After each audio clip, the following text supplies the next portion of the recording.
Welcome students, welcome to our accountancy class. This is our part 3 video in lesson 2 accounts of not for profit organization. So first part, second part பார்த்தோம். இன்னைக்கு நம்ம third part of video பார்க்க போறோம். இதுல last classல என்ன பார்த்தோம் அப்படினு ஒரு summary பார்த்தறலாம். illustration 3 4 5 நான் சொல்லி கொடுத்திருந்தேன். கிளாஸ்ல டிஸ்கஸ் பண்ணியிருந்தோம். exercise number 3 4 5 homework கொடுத்திருந்தேன். அந்த homework செஞ்சிருப்பீங்கன்னு நினைக்கிறேன். homework இப்போ இன்னொரு நான் டிஸ்கஸ் பண்றேன். நீங்க செஞ்சது கரெக்ட்டா அப்படினு ஒருக்கா செக் பண்ணிக்கோங்க. First exercise number 3. Exercise number 3 ல from the information given below prepare receipts and payments account of Madurai Mother Teresa மகளிர் மன்றம் for the year ended 31st December 2018 அப்படினு கொடுத்திருக்காங்க. மதுரை தெரேசா மதர் தெரேசா அப்படின்னு ஒரு மகளிர் மன்றம், மதுரை மதர் தெரேசா மகளிர் மன்றம் அப்படின்ற ஒரு இன்ஸ்டிடியூஷன்ல இருந்து நமக்கு சில பர்டிகுலர்ஸ்லாம் கொடுத்துருக்காங்க.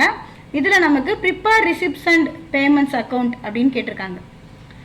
இதில் ஒரே ஒரு டிஃப்ரெண்ட் மட்டும் இருக்கும். கீழே நோட் கொடுத்துருக்கேன். As depreciation on furniture is a நான் கேஷ் ஐட்டம். இதில் டெப்ரிஷியேஷன் ஆன் ஃபர்னிச்சர் அப்படின்னு ஒன்று இருக்குது. எங்கே இருக்குன்னு பார்த்துட்டிங்களா? இந்த இருக்குது. டெப்ரிஷியேஷன் ஆன் ஃபர்னிச்சர் 900 அப்படின்னு. இது வந்து நான் cash item. It is excluded in receipts and payments account. இது ரிசிப்ட்ஸ் அண்ட் பேமெண்ட்ஸ் அக்கௌண்ட்டில் வராது. ஏன்னா இது நான் கேஷ் ஐட்டம். அப்படின்னா என்னென்னா கேஷாக நம்ம கொடுக்கவோ வாங்கவோ மாட்டோம். Only depreciation. டெப்ரிஷியேஷன்னா நம்மளோட வியர் அண்ட் டியரால் வர்ற டெப்ரிஷியேஷன். ஸோ இது நமக்கு சம்மில் இன்க்ளூட் ஆகவே ஆகாது. இதை நம்ம விட்டுடலாம். ஸோ இப்போ பேமெண்ட்ஸ் என்னென்ன, ரிசிப்ட்ஸ்லாம் என்னென்ன அப்படின்னு தனித்தனியாக நமக்கு பிரிக்க தெரியும் இல்லையா? அப்படி பிரித்து மேலே ஃபார்மட் கண்டிப்பாக எழுதணும். மதுரை மதர் தெரேசா மகளிர் மன்றம் receipts and payments account for the year ending 31st December 2018 அப்படின்னு எழுதிக்கோங்க. டெபிட் கிரெடிட் டபுள் சைட் போட்டுக்கணும். ரிசிப்ட்ஸ் பேமெண்ட் அமௌண்ட் போட்டுக்கணும். அது உங்களுக்கு தெரியும். தென் எதெல்லாம் பேமெண்ட்ஸ் அப்படின்னு போட்டு ரிசிப்ட்ஸ் என்னென்ன அப்படின்னு போட்டோம் அப்படின்னா நமக்கு 4700 பேங்க் ஓவர் டிராஃப்ட் கிடைக்கும். இதில் என்ன வராதுன்னு சொன்னேன்? டெப்ரிஷியேஷன் ஆன் ஃபர்னிச்சர் வராதுன்னு சொன்னேன். ஸோ அதை விட்டுட்டு போட்டிங்க அப்படின்னா சம் உங்களுக்கு கரெக்டாக வந்திருக்கும். சம் தப்பாக இருந்தால் செக் பண்ணி கரெக்ஷன் போட்டுக்கோங்க. நெக்ஸ்ட் எக்ஸசைஸ் 4 பேர்லாம். Mayiladuthurai recreation club gives you the following details. உங்களுக்கு மயிலாடுதுறை ரெக்ரியேஷன் கிளப்ல இருந்து சில டீட்டெயில்ஸ் கொடுத்துருக்காங்க. Prepare receipts and payments account for the year ended 31st March 2019. இதெல்லாம் receipts and payments account prepare பண்ண சொல்லியிருக்காங்க. அதே மாதிரி தான் நமக்கு பர்டிகுலர்ஸ் கொடுத்துருக்காங்க இல்லையா? Opening cash balance, opening bank balance. Opening cash பேலன்ஸும் பேங்க் பேலன்ஸும் என்ன எடுக்கணும்னு உங்களுக்கே தெரியும். என்ன எடுக்கணும்? ரிசிப்ட்ஸா பேமெண்ட்ஸா? Yes, receipts. So opening cash balance, opening bank balance, receipts. Donation receipt, sale of old equipment, இது எல்லாமே உங்களுக்கு பிரிக்க தெரியும். இப்போ எதெல்லாம் பேமெண்ட், எதெல்லாம் ரிசிப்ட்டுன்னு. அதே மாதிரி லாஸ்ட்டாக க்ளோசிங் கேஷ் பேலன்ஸ், இது என்னவா எடுக்கணும்னு சொன்னேன்? பேமெண்ட்டாக எடுக்கணும்னு சொன்னேன். ஸோ இப்போ ரிமைனிங் வர்றதை நம்ம பேங்க் பேலன்ஸாக போட்டுக்கலாம் இல்லையா? ஸோ அதே மாதிரி தான் நமக்கு இந்த சம்மில் ரிசிப்ட்ஸ் என்னென்ன, பேமெண்ட்ஸ் என்னென்ன அப்படின்னு போட்டிருக்கோம். ரிமைனிங் நமக்கு டேலி ஆகிறதுக்காக 50,000 கிடச்சிருக்கு. டெபிட் சைடு அதிகமாக இருக்குது, 1,48,000. கிரெடிட் சைடு 50,000 கம்மியாக இருக்குது. ஸோ நமக்கு 50,000 போட்டால் டேலி ஆயிரும். இந்த 50,000 தான் நமக்கு balancing figure. Bank balance, payment side, credit side போடணும். ஸோ எக்ஸசைஸ் நம்பர் 4 பார்த்தாச்சு. எக்ஸசைஸ் நம்பர் 5 பேர்லாம். From the following information, prepare receipts and payments account of Kudalur Kabaddi Association for the year ended 31st March 2019. Gudalur kabaddi அசோசியேஷன்லேருந்து சில particulars கொடுத்துருக்காங்க.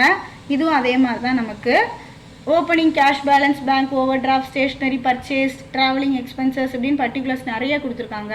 இதை எதெல்லாம் debit side வரும், receipt side, எதெல்லாம் payment side வரும் அப்படின்னு பார்த்து போடணும்.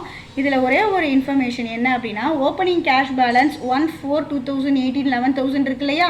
அதை எந்த சைட் போடணும்? ரிசிப்ட் சைட் போடணும் 11,000. Bank over draft cash balance இருக்கு இல்லையா? இதை எந்த சைட் போடணும்? பேமெண்ட் சைட் போடணும். ஏன்னா பேங்க் ஓவர் டிராஃப்ட் அப்படின்றது பேங்க்ல நம்மக்கிட்ட இருக்கிற பேலன்ஸை விட நம்ம அதிகமாக ஸ்பெண்ட் பண்ணிட்டோம் அப்படின்னு அர்த்தம். So 20,000 credit side, payment side போட்டுருணும். மிச்சம் எல்லாம் எப்பயும் போல தான் உங்களுக்கு தெரிஞ்ச மாதிரி தான். டெபிட்லாம் என்னென்ன, கிரெடிட்லாம் என்னென்ன, அதாவது ரிசிப்ட்ஸ், பேமெண்ட்ஸ் என்னென்ன இருக்குது அப்படின்றத பிரித்து போட்டு bank over draft balancing figure 4500 நமக்கு எதெல்லாம் இருக்குது அப்படின்றத பார்த்தோம் அப்படின்னா நமக்கு பேலன்சிங் ஃபிகர் 4500 நமக்கு இங்கே கிடச்சிருக்கு. அதை நம்ம பேங்க் ஓவர் டிராஃப்ட் அப்படின்னு டெபிட் சைட் ரிசிப்ட் சைட் போடணும். ஸோ இது ஆன்சர் வந்திருக்கான்னு செக் பண்ணிக்கோங்க, வரலைன்னா கரெக்ஷன் பண்ணிக்கோங்க. இன்றைக்கி நம்ம நெக்ஸ்ட் பார்க்க போகிறது items peculiar to not for profit organisation. அதாவது நாட் ஃபார் ப்ராஃபிட் ஆர்கனைசேஷனில் சில ஐட்டம்ஸ் வந்து கம்பல்சரியாக வரும். அதாவது எப்படி ஹேண்டில் பண்ணணும், ரெவென்யூ ரிசிப்டாவா, கேபிட்டல் ரிசிப்டாவா, ரெவென்யூ எக்ஸ்பெண்டிச்சராவா, கேபிட்டல் எக்ஸ்பெண்டிச்சராவா, எப்படி நம்ம வந்து ஹேண்டில் பண்ணணும் அப்படின்றத பார்க்க போகிறோம். ஃபஸ்ட்டு பார்க்க போகிறது சப்ஸ்கிரிப்ஷன். இதில் revenue items will be recorded in income and expenditure account. Revenue items இருக்கும் இல்லையா, ரெவென்யூ ஐட்டம்ஸ்லாம் என்னது, அடிக்கடி நம்ம செய்கிற ஐட்டம்ஸ். அதாவது 1 இயருக்கு அடிக்கடி நம்ம செய்வோம், 1 இயர்லேயே பர் மந்த்தோ இல்லை ட்வைஸ் இன் எ மந்த்தோ இல்லை த்ரைஸ் இன் எ மந்த்தோ நம்ம அடிக்கடி செய்வோம். அந்த மாதிரி ஐட்டம்ஸ் வந்து ரெவென்யூ ஐட்டம்ஸ். அந்த ஐட்டம்ஸ் எங்கே வரும் அப்படின்னா இன்கம் அண்ட் எக்ஸ்பெண்டிச்சர் அக்கௌண்ட்டில் வரும். கேபிட்டல் ஐட்டம்ஸ் இருக்கு இல்லையா, கேபிட்டல் ஐட்டம்ஸ்னால் என்னென்ன, இயர்லி ஒன்ஸ் பண்ணுறது, இயர்ஸ் எண்டிங்கில் கேபிட்டல் ஐட்டம்ஸ் என்னென்ன, இயர் ஒன்ஸ் இன் இயர் பண்ணுறது கேபிட்டல் ஐட்டம்ஸ். இதெல்லாம் நம்ம எப்போ பண்ணுவோம் அப்படின்னா will be recorded in the balance sheet. Capital ஐட்டம்ஸ்லாம் பேலன்ஸ் ஷீட்டில் வரும். ஸோ இதில் ஐட்டம்ஸ் பெக்குலியர் அப்படின்னு சொல்லி சில ஐட்டம்ஸ் இருக்குதுன்னு சொன்னேன். அதில் ஃபஸ்ட் ஐட்டம் சப்ஸ்கிரிப்ஷன். ஸோ இந்த சப்ஸ்கிரிப்ஷன் அப்படின்றது not for profit organisation usually collect subscription. இந்த சப்ஸ்கிரிப்ஷனை ப்ராஃபிட் ஆர்கனைசேஷன் யூஸ்வலாக கலெக்ட் பண்ண மாட்டாங்க, பீரியாடிக்கலாக ஃப்ரம் தேர் மெம்பர்ஸ்லேருந்து கலெக்ட் பண்ணுவாங்க. These may be collected monthly, quarterly, half yearly or yearly, எப்படி வேணால் இருக்கலாம். இது மந்த்லியாகவும் இருக்கலாம், குவார்ட்டர்லியாகவும் இருக்கலாம், ஆஃப் இயர்லியாகவும் இருக்கலாம், இல்லை இயர்லியாகவும் இருக்கலாம். In addition some special subscription, சில சப்ஸ்கிரிப்ஷன்ஸ் ஸ்பெஷலாகவும் பண்ணுவாங்க. Suppose subscription for tennis, billiards அப்படின்னு சொல்லி தனியாக கேம் விளையாடுறதுக்காக சப்ஸ்கிரிப்ஷன் பண்ணுவாங்க. இப்படி இருக்கும்போது all these subscriptions are revenue receipts. இந்த சப்ஸ்கிரிப்ஷன்ஸை எப்படி நம்ம ஹேண்டில் பண்ணணும் அப்படின்னா ரெவென்யூ ரிசிப்ட்ஸாக தான் ஹேண்டில் பண்ணணும். Next one items peculiar to not for profit ஆர்கனைசேஷனில் second point interest on investment. For investment made the organisation may receive interest. அதாவது இன்வெஸ்ட்மெண்ட் பண்ணியிருப்போம் இல்லையா, அதிலிருந்து ஆர்கனைசேஷனுக்கு சில இன்ட்ரெஸ்ட் வரும். It is revenue receipt. Monthly once இந்த இன்ட்ரெஸ்ட் வந்து நமக்கு இன்க்ரீஸ் ஆகிட்டே இருக்கும் இல்லையா, அந்த இன்க்ரிமெண்ட்டை இன்ட்ரெஸ்டோட இன்க்ரீஸை தான் நம்ம வந்து ரெவென்யூ ரிசிப்ட் அப்படின்னு சொல்லி எடுக்கிறோம். Third one sale of old sports material. Sale of old sports material. நம்மளோட ஸ்போர்ட்ஸ் மெட்டீரியல் இருக்கும் இல்லையா, அதை நம்ம என்ன பண்ணுறோம் அப்படின்னா தேவையில்லைன்னு சொல்லி சேல்ஸ் பண்ணுறோம். இதை நம்ம எப்படி ட்ரீட் பண்ண போகிறோம் அப்படின்னா ரெவென்யூ ரிசிப்ட்ஸாக தான் ட்ரீட் பண்ண போகிறோம். ஏன்னா இது எப்போ வேணாலும் நம்ம பண்ணலாம். 6 months ஒருக்க கூட நம்மளோட ஓல்டு மெட்டீரியல்ஸை சேல்ஸ் பண்ணலாம். ஸோ இது revenue receipt. Then fourth one sale of old newspapers நிறைய வாங்கி வச்சுருப்போம், அது நிறைய சேர்ந்தோடனே சேல்ஸ் பண்ணுவோம் இல்லையா, அதுலேருந்து ஒரு இன்கம் வரும். அந்த இன்கம்மை ரெவென்யூ ரிசிப்ட்ஸ் அப்படின்னு சொல்கிறோம். ஃபிஃப்த் ஒன் லைஃப் மெம்பர்ஷிப் ஃபீ. இந்த ஸ்லைடில் ஃபிஃப்த் ஒன் மிஸ் ஆகிருக்கு. Fifth one life membership fee. Amount received towards life membership fee from members is the capital receipt. அதாவது லைஃப் மெம்பர்ஷிப் ஃபீ அப்படின்னா ஒரு தடவை நம்ம அந்த ஃபார்மில் மெம்பராக சேர போகிறோம் அப்படின்னா லைஃப் டைம் ஃபீஸ் வந்து ஒன்று கட்டணும். அதை நம்ம என்னவா எடுத்துக்க போகிறோம்னா கேபிட்டல் ரிசிப்டாக எடுத்துக்க போகிறோம். Sixth point legacy. A gift made to a not for profit organisation by a will. அதாவது அவங்களோட விருப்பப்படி, ப்ராஃபிட் ஆர்கனைசேஷன் இருக்க மாட்டாங்களே அவங்க, gift made to a not for profit organisation. அதாவது இதே மாதிரி ப்ராஃபிட் ஆர்கனைசேஷன் இல்லாத ஒரு ஆர்கனைசேஷனுக்கு கிஃப்டாக கொடுப்பாங்க நமக்கு சில இது, அது வந்து கேபிட்டல் ரிசிப்ட் அப்படின்னு சொல்லி சொல்கிறோம். Next one admission fee or entrance fee. இப்போ நம்மகிட்ட யாரோ ஒருத்தங்க அட்மிஷன் ஆகுறாங்க, புதுசாக என்ட்ரன்ஸ்க்கு வராங்க, உள்ளே வராங்க, மெம்பராக சேர்றாங்க அப்படின்னா அவங்க அமௌண்ட் தருவாங்க இல்லையா, அதை எப்படி நம்ம மெயின்டைன் பண்ணணும் அப்படின்னா it is a fee collected from every member only once at the time of his or her admission into the organization.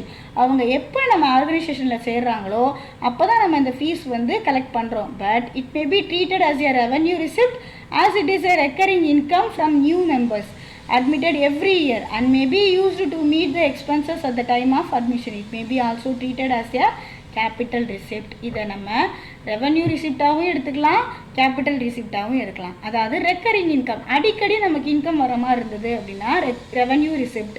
Time of admission, அதாவது அட்மிஷன் போடும்போது நம்ம அமௌண்ட் வாங்குகிறோம் அப்படின்னா அதை கேபிட்டல் ரிசிப்டாக எடுத்துக்கலாம். சப்போஸ் நம்ம இப்போ எக்ஸாம்பிளாக சொல்லணும் அப்படின்னா நம்மளோட ஸ்கூல் ஃபீஸ் எடுத்துக்கலாம். ஸ்கூல் ஃபீஸ் எடுத்துகிட்டேன்னு வச்சுக்கோங்களேன், நம்ம வந்து எப்படி பே பண்ணுறோம், மந்த்லி ஒன்ஸ் பே பண்ணலாம், டேர்ம் ஒன்ஸ் பே பண்ணலாம், இப்படி நம்ம அடிக்கடி பே பண்ணுவோம். ஆனால் நீங்கள் அட்மிஷன் போடும்போது அட்மிஷன் ஃபீஸ்னு ஒரு ஃபீஸ் போட்டிருப்பீங்க, 2500 3000 போட்டிருப்பீங்க, அது கேபிட்டல் ரிசிப்ட். உங்களோட ஃபீஸ் இருக்கு இல்லையா, monthly once or term once நீங்கள் ஃபீஸ் கட்டுறீங்க இல்லையா, அது என்னென்னா revenue receipt. So next one, grants from government and other organisation. இதில் கிராண்ட்ஸ் வரும் இல்லையா, கவர்மெண்ட்லேருந்தோ இல்லை அதர் ஆர்கனைசேஷன்லேருந்தோ கிராண்ட்ஸ் வரும். அப்படி வர்றதை நம்ம கேபிட்டல் ரிசிப்ட் அப்படின்னு எடுத்துக்கலாம். அண்ட் ரெக்கரிங், அடிக்கடி வர்ற பேமெண்ட்ஸாக இருக்குது, சேலரிஸாக வருது, ரெவன்யூ ரிசிப்டாக நமக்கு வருது, அசட்ஸ் பேமெண்ட்ஸ் மெயின்டைன் பண்ணுறதுனால நமக்கு வந்து வருது, கிராண்ட் மணி வந்து ரிசீவ் ஆகுது அப்படின்னா அதை ரெவன்யூ ரிசிப்டாக எடுக்கலாம். Next one, donation. These are the amounts received by the not for profit organisation as a gift. கிஃப்டாக வரும், நிறைய நாட் ஃபார் ப்ராஃபிட் ஆர்கனைசேஷனுக்கு டொனேஷன்ஸ் வந்து கிஃப்டாக வரும். இதை ஸ்பெசிஃபிக் டொனேஷனாக எடுத்துக்கலாம் நம்ம.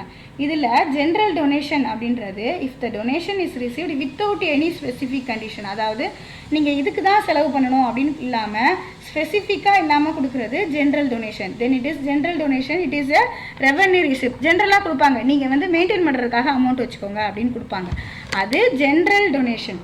ஸ்பெசிஃபிக் டொனேஷன் அப்படின்னா என்னென்னா ஸ்பெசிஃபிக்காக கண்டிஷன் போட்டு கொடுப்பாங்க, ஃபார் எ பர்டிகுலர் பர்பஸாக வச்சுக்கலாம். அதாவது நீங்கள் இந்த ஃபண்டை வச்சு ஒரு ஸ்டேடியம் கட்டுங்க, இந்த ஃபண்டை வச்சு ஒரு பாஸ்கெட் பால் பிளே கிரவுண்ட் கட்டுங்க அப்படின்னு சொல்லி ஒரு ஸ்பெசிஃபிக்கான ஒரு பர்பஸ்க்காக கொடுக்குறது ஸ்பெசிஃபிக் டொனேஷன் அப்படின்னு சொல்லி சொல்கிறது. Next one, 10th one, honorarium. Sorry, இந்த 3 ஐட்டம்ஸ்க்கும் ஸ்லைடு இல்லை, புக்கு பார்த்து ரெஃபர் பண்ணிக்கோங்க. Honorarium, 10th one, it is the remuneration paid to a person who is not a regular employee of the organization. It is a revenue expenditure. Honorarium அப்படின்றது இவங்க யார் அப்படின்னா regular எம்ப்ளாயியாக இருக்க மாட்டாங்க, ஆர்கனைசேஷனுக்கு தேவைப்படுறப்ப வந்து ஒர்க் பண்ணி கொடுத்துட்டு போவாங்க. இவங்களுக்கு கொடுக்குற ரெம்யூனரேஷனை ரெவன்யூ எக்ஸ்பெண்டிச்சராக கொடுக்கலாம்.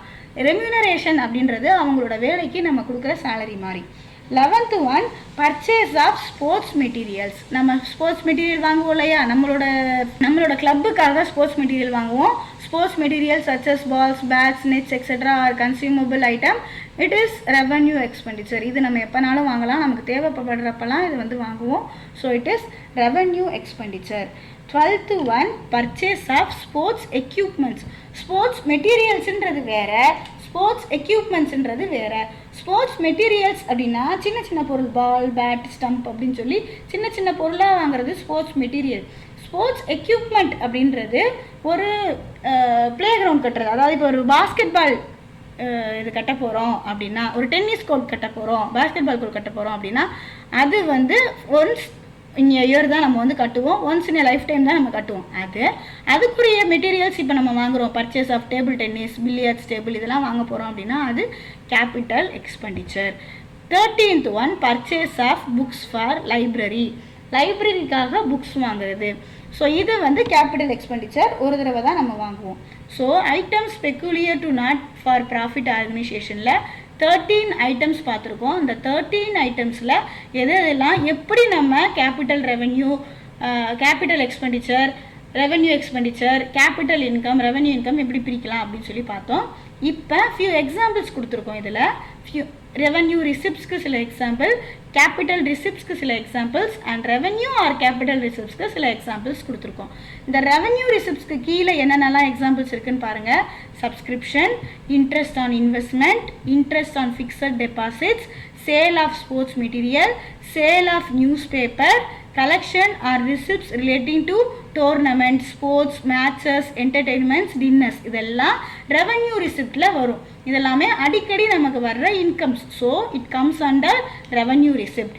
நெக்ஸ்ட்டு கேபிட்டல் receipts இதுக்கு சில examples life membership fees, legacies, specific donations, sale of fixed assets, specific funds, tournament fund, prize fund, இதெல்லாம் நமக்கு கேபிட்டல் ரிசிப்ட்ஸ். தென் ரெவன்யூ ஆர் கேபிட்டல் ரிசிப்ட், இது நம்ம ரெவன்யூ ரிசிப்ட்னு சொல்லலாம், கேபிட்டல் ரிசிப்ட்னு சொல்லலாம். As per the practice of the organisation, அந்த ஆர்கனைசேஷன் ஒன்ஸ் இன் எ இயராக இதை வந்து எடுக்கிறாங்கன்னா கேபிட்டல் ரிசிப்ட், அடிக்கடி இது வருது அவங்களுக்கு அப்படின்னா இது ரெவன்யூ ரிசிப்ட்ஸ். இதெல்லாம் admission fee, donation, special fee, grants from government and other ஆர்கனைசேஷன்ஸ்லாம் வருது. தென் எக்ஸ்பெண்டிச்சர்ஸில் கேபிட்டல் எக்ஸ்பெண்டிச்சர்ஸ்க்கு ரெண்டு எக்ஸாம்பிள்ஸ் இருக்குது. Purchase of sports equipment, purchase of books for libraries, இது ரெண்டும் கேபிட்டல் எக்ஸ்பெண்டிச்சர். மிச்சம் எல்லாமே ரெவன்யூ எக்ஸ்பெண்டிச்சர். என்னென்னலாம் எக்ஸ்பெண்டிச்சர் இருக்குது? Honorarium, charity, audit fees, purchase of sports material, printing and stationery, postage and courier charges, expenses related to tournament, sports, matches, entertainments, dinners, இதெல்லாமே revenue expenditures குரிய examples. இன்னைக்கு கிளாஸில் என்னெல்லாம் பார்த்தோம் அப்படின்னு ஒரு தடவை பார்த்துடலாம்.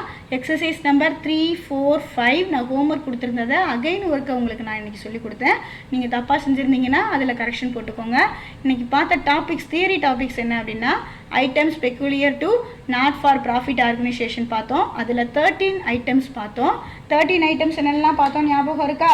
Subscription, interest on investment, sale of old sports materials, sale of old newspapers, life membership fee, legacy, admission fee or entrance fee, grants from government and other organizations, donations, honorarium, purchase of sports materials, purchase of sports equipment, purchase of books for library. So இதெல்லாம் நம்ம பார்த்தோம்.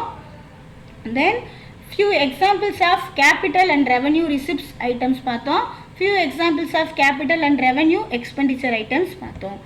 இன்னைக்கு நீங்கள் ஹோம்ஒர்க்காக எடுத்துக்க வேண்டியது state the meaning of not for profit organisation, what is receipts and payments account, what is legacy, write a short note on life membership fees, give 4 examples for capital receipts of not for profit organization, give 4 examples of capital payments, receipts கிடையாது payments. Thank you students. Next topics next videosல பார்க்கலாம்.